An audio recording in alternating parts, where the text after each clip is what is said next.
Now for 28th place, I'm not going to be loved by the Nordic countries here in this video. I'm going to be picking Bodø Glimt. I'm going to say Twente somehow win 3-2 in the first leg, and in the second, it finishes 1-1.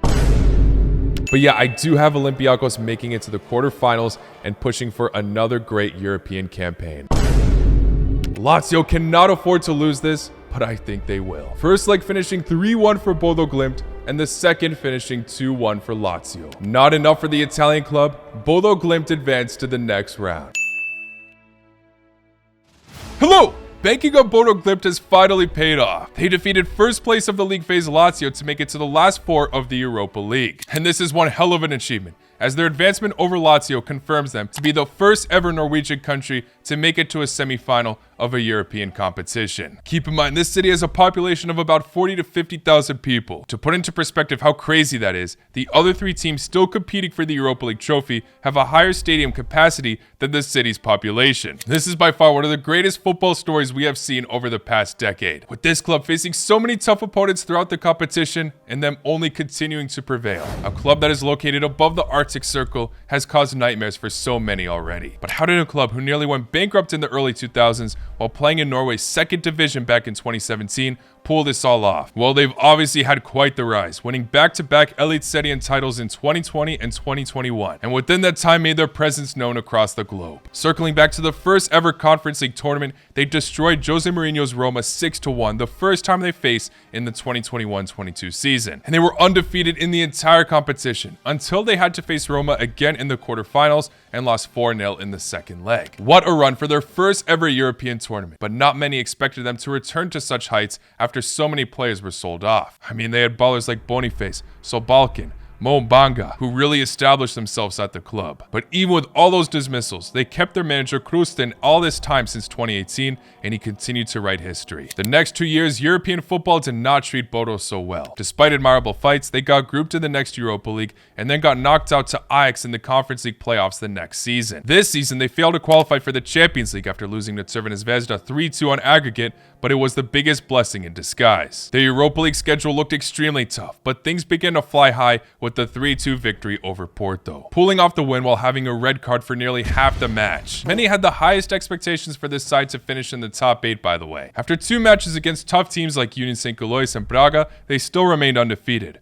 but then somehow lost to Karabakh at home. This was their only loss at home in the Europa League so far this season, and Karabakh's only win in the Europa League. An admirable fight against Manchester United followed at Old Trafford, but they lost 2-3. But then came an incredible finish, defeating Besiktas, who looked to improve their form, followed with Maccabi Tel Aviv and a final league phase draw to Nice away. That put them at 9th place, just outside the top 8 spot for automatic qualification to the round of 16. Incredibly unlucky, as they shared points with Rangers, who got to avoid the playoffs. But they did not lose any sight, having to take on Dutch side Twente in the playoffs. They lost the first match 2-1, but we saw one of the craziest encounters in the second leg with 3 goals scored after 90 minutes. The match was 4-4 on aggregate, and then Bodø went on to score 2 more to make it 6-4. One of the most dramatic finishes, and then they had to take on Olympiacos, who were just Conference League champions. Not an easy task, but El Kabi, who was their top goal scorer at the time, was out of this matchup. They took advantage and won 3-0 at home. Second leg, Olympiacos failed to complete a comeback, only winning 2-1. Bodø advanced to the quarterfinals. And this is exactly where Bodø had to face first place of the league phase Lazio. And it was not looking easy whatsoever, but Bodø knew what they had to do. And that was get a big win at home, as their away record in the Europa League has been terrible. They only won 1 match against Braga, and even in all their knockout rounds so far, despite pushing through, they still lost away. Well, Bodø absolutely demolished Lazio. It genuinely could have been more than 2-0. Lazio only got 1 shot on target the entire match, while Saltness scored a beautiful brace. Incredible team goals to swerve past the Lazio defense. All they had to do was hold off in the second leg. It looked like the Norwegian club was going to collapse though, with Lazio taking the match to extra time and scoring their 3rd goal then. They were taking every opportunity possible, and Bodø were falling apart. But miraculously, their substitute striker Helmersen buries one in the 109th minute. The match went to penalties, and despite their captain Patrick Berg skying his penalty, Heiken frustrates Lazio, having a phenomenal performance in between the sticks, winning his club the shootout. The team are gelling so well together and are providing the best chemistry, but there are a few standout players that are complementing the team so well. Like Kasper Hogg, who is now tied with El Kabi as the top goal scorer of the tournament. Evian has the most tackles so far out of any player. Berg has now recovered the most balls, and yes, their keeper Heiken has made the most saves by a fine margin from the rest. They've also scored the third most goals so far in the tournament, now with a total of 27, only behind Manchester United and Lyon not that far. But can the miracle continue? Yes, they have to take on Tottenham next, who have been abysmal in the Premier League, but they have shown dominance in European football so far, and are looking to secure their first ever trophy in 17 years. And always claims he wins trophies his second season at a club, and this is in fact his second season at Tottenham, with this being his only option of a trophy left. However, it would be the most Spursy thing to do to allow this underdog run to continue. They'll need to motivate themselves with Lucas Moura's hat-trick highlights against Ajax back in 2019 to prevent such an occurrence. But Bodø truly have one of the best home field advantages and definitely can leave Tottenham struggling in a fixture like this. Like I said, they are located north of the Arctic Circle, and so far the only club to travel there with the win in the Europa League is Karabakh somehow. Not anyone succeeded traveling so far north, but like I said,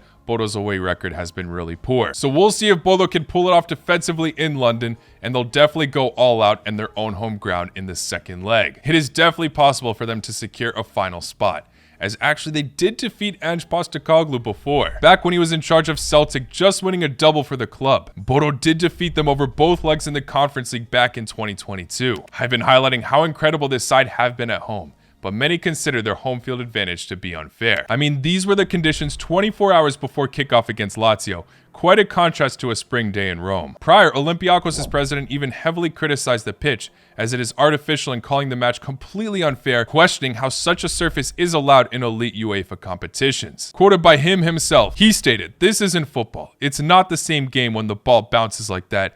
UEFA must take action. This is unacceptable." Obviously, the artificial turf is used to sustain the pitch well enough during these extreme weather conditions. But nevertheless, opposing clubs cannot stand that a club so far north has done so well in UEFA competitions for this exact matter. However, at the same time, it's something that the club has had to deal with on a more regular basis, and they made the most of it. Of course, they are more adaptable to such climates, but to achieve such heights in the football sphere while living so far away to training excessively in such conditions deserves nothing but respect. A frozen artificial pitch would certainly be easier to play on if you're used to it, but many clubs cannot compare to the dedication this club has given throughout their journey. They are doing everything right, like their club recruitment. It's truly one of the best and takes a unique approach compared to other clubs. Their in-demand and physical schedule sets them apart from many other leagues in Europe when it comes to their intense climates and far travel. It's all such a unique club philosophy and adaptation overall, that many players who ventured off from the club ended up coming back. For example, Patrick Berg thought to continue his career in France's top division,